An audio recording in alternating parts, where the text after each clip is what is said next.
Armenians celebrate Christmas with a canoe on the tree. And they also believe that Armenians believe in fire hazards for the Armenian Christmas tree. Fucking wonderful.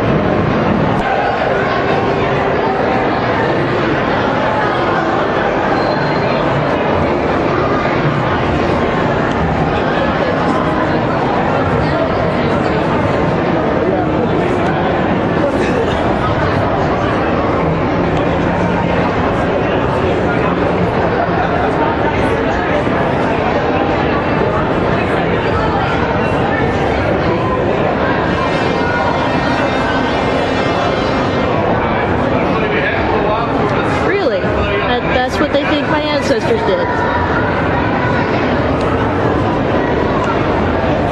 They think my ancestors put a canoe on a big pine tree and celebrated with the pilgrims. Really?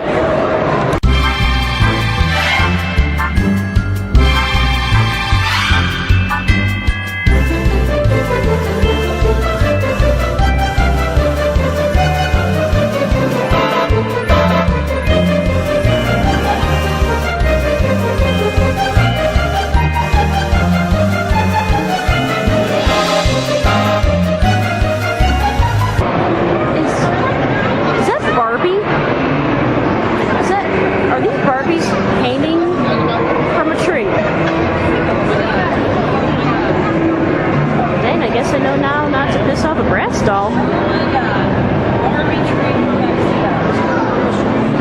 Oh, this is a Mexican tree. Yes, because that's what Mexican Barbie looks like. Right, I got it. Yes, that's about right. Oh, yes, very Mexican. She looks extremely Mexican. Good job, Science Museum. She looks quite Mexican. Way to go. Good job. Oh, yes. Mexicans still dress like this. Excellent. Yes. Merry Christmas. Uh-oh. Barbie's pretty worried. Barbie's pretty worried. I mean, look, she chewed her own hand off. She must be very worried about the holiday season being on this Mexican tree.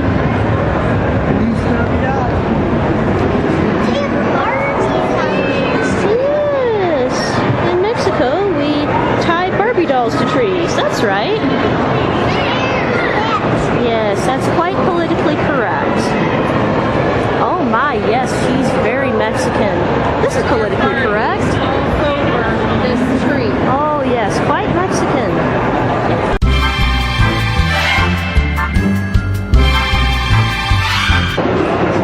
This is what the Science Museum thinks is a Japanese Christmas tree.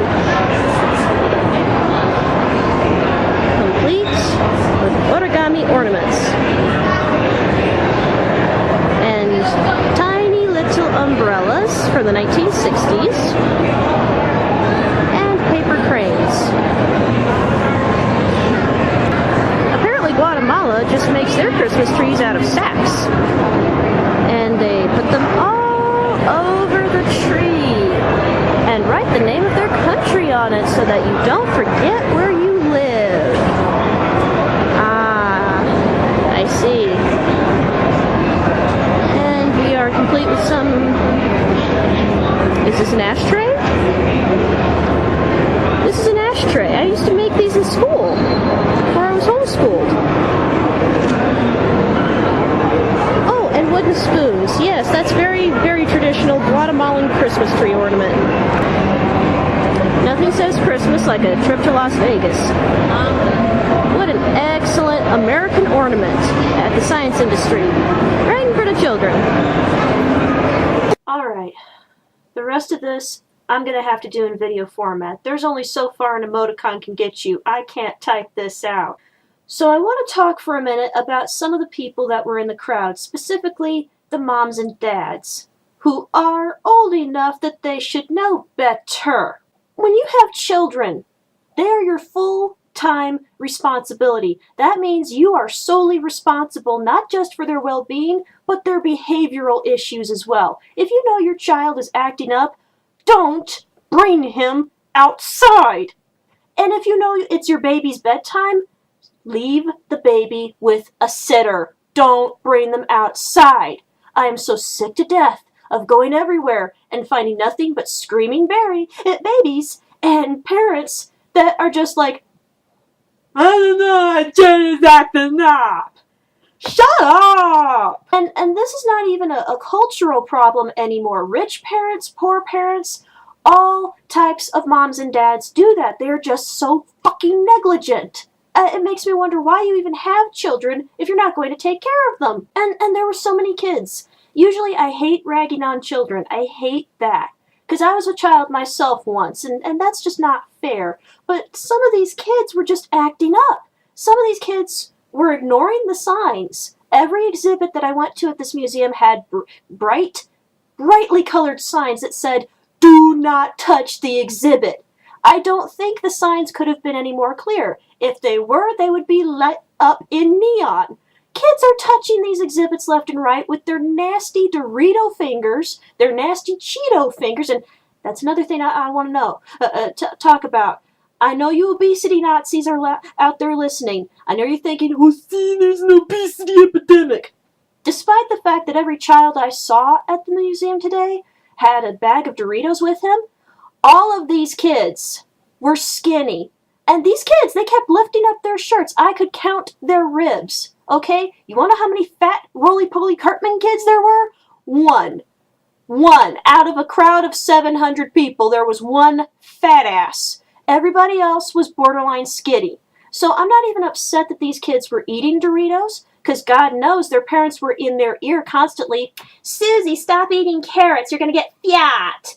So when you're dealing with that kind of spoiled brat all the time, you're allowed a tiny, itty-bitty bag of Doritos that's this big, $8, and has 5 potato chips to it. I don't care that they were eating Doritos. I do care that they were eating the Doritos and then going, and touching the exhibits like this, despite the signs. And their parents are watching them do this and not fucking caring at all. I mean, these parents couldn't even raise their voice. They couldn't even say, stop it. No, these parents were just like, oh, isn't that cute? Kids will be kids. No, kids are breaking the rules.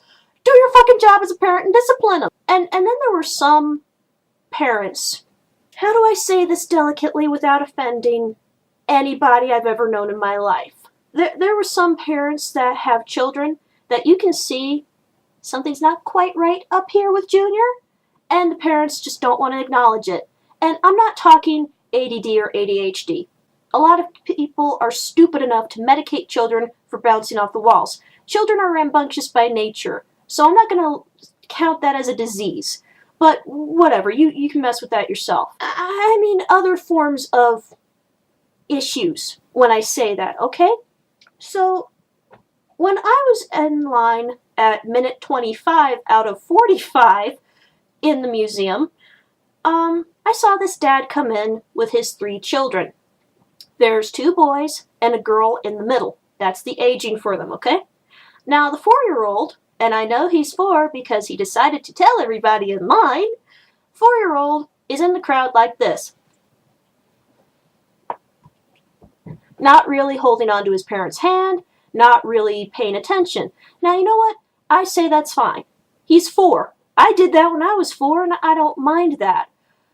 His older brother, who had to have been about 12 or 13, because this kid was shaving, was kind of doing the same thing. Now, at 4, that might be cute. At 12, I start to worry. But the 2 boys weren't the ones that bothered me. No. The one that bothered me was a little seersucker kid in the middle. Little girl who did most of the touching of the exhibits. I kept bumping into this child all damn day. This kid, every time anybody, especially an adult, would look her in the face, this kid would drop a conversation, look up at you and do one of these numbers. That's the one that starts something. That is the one voted most likely to wind up on the 6 o'clock news. Anytime I see a child doing evil Popeye look, that one's going to grow up to be something very, very bad. And there were a few other things that really scared me, okay? There's been a couple of parents, and again, I'm going to emphasize, rich parents do this too. And I saw a lot of rich people in the crowd. You have to be to afford these extra tickets for these damned exhibits, okay? So many people were dressing up their kids inappropriately. Now, I know I can be a bit of a prude at times. I mean, hell, my sweater has a zipper, okay?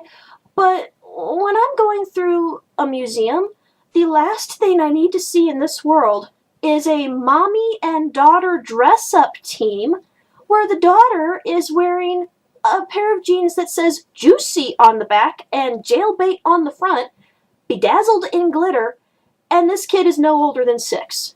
I mean, really, what the hell are you thinking? That is a child. You do not put that on a child. I'm not even happy about seeing a teenager wearing that. This was a child. This was a Powerpuff Girl-aged child. That is no kind of appropriate. I mean, not that I'm all that fashion conscious. I mean, my hair's a wreck right now.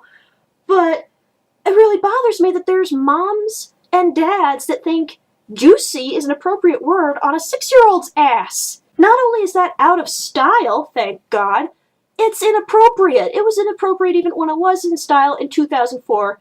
And the worst thing about that pair of jeans was a hand-me-down. The older child that had the pair of jeans before this one was ahead of the mom, wearing a halter top. And this kid could not possibly be any older than 11. I mean, she looked like Sora from the Digimon series. That's not appropriate at all. Another thing that bothered me about the museum, they have a bathroom area on the middle level, and this thing uses recycled water. I'm not kidding. They filter their own water. I'm an energy conscious person myself. I mean, I'm filming this off of an Energy Star computer, Energy Star monitor. I've got Energy Star equipment.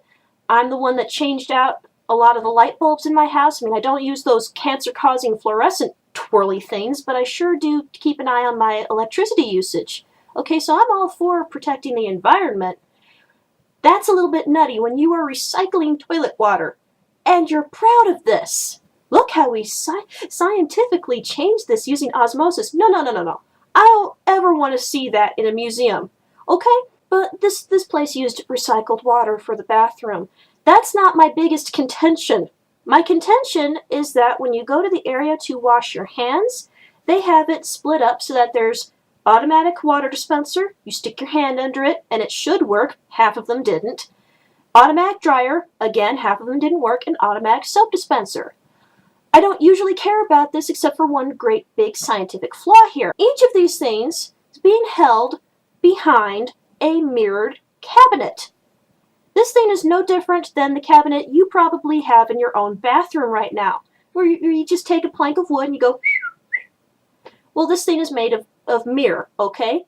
So it's considerably heavier than what you've got in your bathroom, but it opens about the same. There's no lock on this. I think that's a great big safety issue. The reason why is because while I was in this bathroom, which by the way was clearly marked women's bathroom, this bitch came in and steps on my backpack.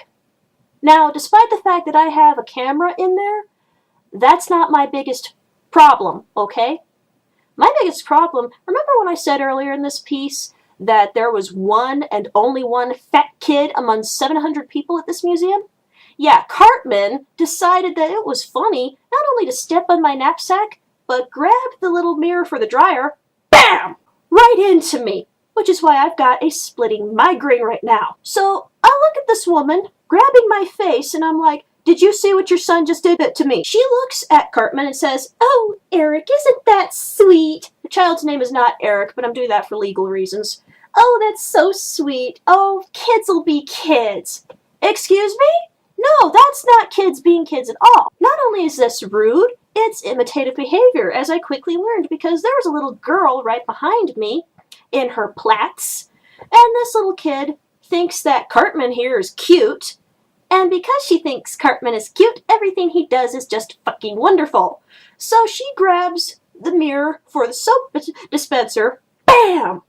Now my arm hurts, I've got a bruise on my arm, and my head is hurting, And she's like, "It's funny, Mama, it's funny." And her mom, just like the white bitch next to me, and I hate to say white bitch, because this was a white bitch and a black bitch.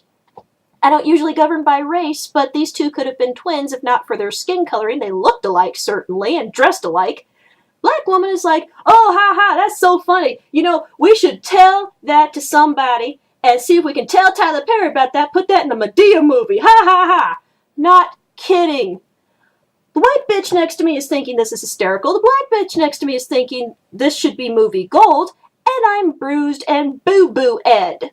I don't understand why people just can't act their own age and not their shoe size, okay? If that was my kid slamming the mirrors, I'd haul his ass outside and give him 3 licks on the ass. I don't usually believe in child abuse. I think it's wrong.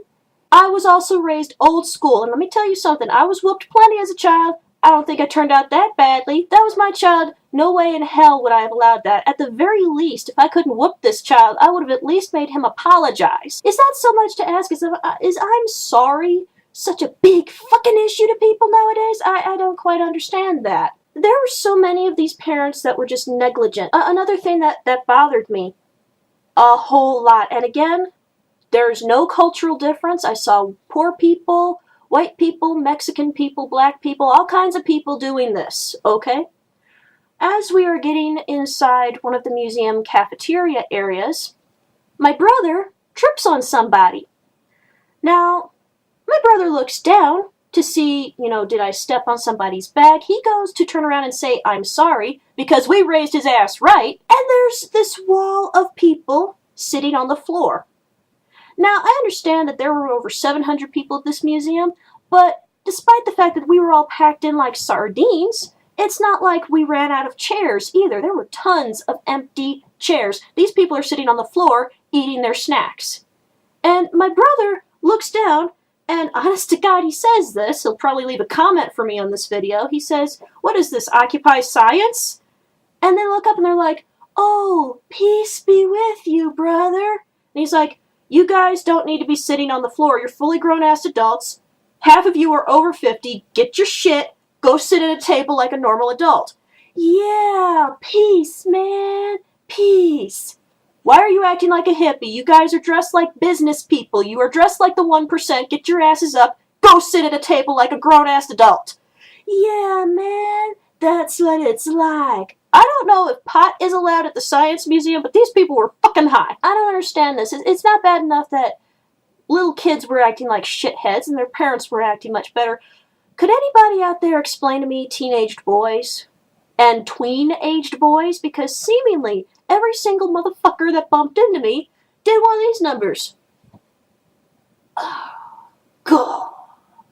And anytime their parents asked them anything, "Jeremy, let's take pictures." God. "Jeremy, can you watch Susan while I go to the bathroom?" God. Yeah. What is this? What is this? Is this cool now? Is this cool? I just don't think so. I saw so many boys who kept cutting their hair like Justin Bieber, kept acting like Justin Bieber, kept going, "Yeah, yeah, yeah." It was annoying. And they would do this anytime that their parents whipped out a camera. When the camera goes away, they're back to, God. It's like they were split. I wish I could say Dr. Jekyll and Mr. Hyde, because that would be fun if you've ever read the book. The one without pictures. But no, it was going from Napoleon Dynamite to Justin Bieber. I don't understand this. Why did boys have to do this?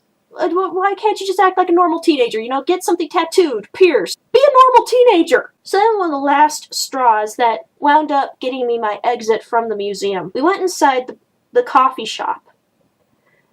And all I wanted was a cup of coffee. This was now hour 4.5 that I had been in the museum. I'm tired. I have an hour-and-a-half long commute home. I want a cup of coffee. I've got a raging migraine. One of the things that makes the migraine go down a bit is caffeine, which is why Excedrin has caffeine in it.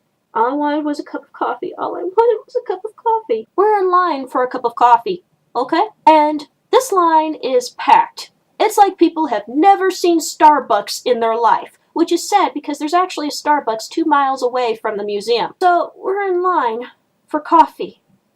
And as we're in line, people are pushing me, people are bumping into me, people are punching my backpack, because I don't know, people have a vendetta against clear backpacks. And then finally, last straw walked up. This bitch is getting off her cell phone after talking loudly for the last 20 minutes while we're in line, and she elbows my mom aside and then goes, bitch. I got pissed. I was like, first of all, that's my mama, and second, she's special needs. Do you even care? They're both special needs. Pointing to my mom and my brother, who legally are special needs. They're disabled physically. And this bitch looks at me in the eye like, the hell? And she's acting like their being special needs is somehow impeding her from, I don't know what the hell else was in her head. My mother, even though she's special needs, was somehow able to reach behind her and grab my arm. Because it was up here. I almost smacked the bitch. I will gladly go to prison for smacking a white bitch for attacking my mama. I mean, this was not even an accident. Not like, oh, I'm sorry. No, that's an accident. What this bitch did was reached across and pushed my mama. She pushed my mama, who's special needs. I just about smacked a bitch. And I hope to God the bitch is watching. I hope she knows it's me. I'd be very happy to know that this bitch is in fear of me popping her in the head. So we decide, let's push on ahead. Let's keep a cool head. Go on ahead. They want $8.25 a coffee. Would you like to know how much coffee I would have gotten for $8.25 motherfucking cents? And mind you, this is without whipped cream or sugar or candy sprinkles or syrup or anything fun like you get at Starbucks, okay? $8.25. Would you like to know how much my cup of coffee would have been? How tall my cup of coffee would have been? Do you see this? Are you for real? This is not even 3 inches high. This is my Wendy's Pikachu clock, okay, from like 2003 and some shit. Now my Pikachu, my Pikachu is not even 3 inches tall. But he is the exact same size as the coffee I would have spent $8.25 motherfucking cents on. $8.25. I better have a stein of coffee. And if you don't know what that is, Google it, please. $8.25. I better damn well get a stein of coffee with whipped cream and sugar and sprinkles and, I don't know, some gold tint to it. Yeah, gold leaf that shit. So I decide this is enough. We're going to go to the bathroom, and then we're going to make our way outside and figure out what to do from there. Now, of course, it's still daylight, so I'm thinking maybe we've got time to have the rest of the day to ourselves in Chicago. On our way to the bathroom, my little brother gets thirsty. Now, he gets thirsty a lot. He's got arthritis. He's got to be on 2 different kinds of medication just to walk, and it causes him to be thirsty. So we pull over at water fountain number 1, which tastes like it came from 1910. I wouldn't think of the year 1910 if not for the fact that it was next to the 1910 exhibit, and apparently they want us to know what 1910 tastes like. By the way, that is the one exhibit I do recommend because they play old movies in the cinema theater and some really old cartoons from 1910, but we don't like tasting water from 1910. Specifically not if it came from a horse's ass. Orion insists that he's still thirsty. I'm not going back inside the coffee shop for no $8.25, and I sure as hell ain't going back to the cafeteria for another bottle of water at $7. I said 7. So we make our way over to water fountain numbers 2 through 7. And here's some sincere bullshit. Each one tastes more shitty than the last. We finally get to the last water fountain, which is in front of the bathroom, where I got my initial migraine. And the 2 water fountains don't taste too shitty. They taste kind of titty. I don't mind that. I'm not the worst that I've had that day, okay? And they're ice cold. I appreciate that. Problem being, if the both of you are thirsty, you can't both take a drink. So Orion goes to take his drink of water. A little tiny trickle comes up. He's got to push real hard to get this trickle to work. He gets a sip. I think, oh, well, if he's not choking on it, it's got to be good. I'll get my sip. I go to the little kid fountain. I go to push on that. His water goes. So now we have 2 fountains at consistency. Considering the fact that this is a science museum, I find that relatively sad that they have yet to figure out how to program 2 water fountains to work at the same time. I have a Sears at the River Oaks Mall that has not had anything new installed since 1967. And even in 1967, they managed to get the water fountains right. Why can't you? You're a science museum. That means you got no more excuses beyond this point. We go outside because they say the museum asks cabs to come to the museum to pick people up. So I'm thinking, okay, nearest Starbucks is 2 miles from here. I don't really want to walk 2 miles. At this point, my arthritis is acting up. Their arthritis is acting up. My mom has a plate in her neck. We don't really want to stress her out physically. We're just going to take a cab. A cab, 2 miles from the museum, is a $20 ride. $18 if I unzip this. I'm not kidding. I'm not even kidding. And I wish that was just the one cab driver I had asked, which, by the way, kept trying to drive without us. But no, this was all the cab drivers I asked. $20 if I zip this up, and $18 if it's down. I will walk. We ended up cutting the trip short. Bottom line, if you are going to sightsee and go someplace educational to better yourself, may I suggest picking any other museum but the Science and Industry Museum and the Art Institute. Now, the Art Institute, I have a different story for, but I'm not going to stretch this video out any further than it is. That's a story for another time, I promise. Spoiler alert, it involves a string. But I do not recommend going to the Science Museum. In fact, I'm going to end this video with exactly what this is. Grinch taint.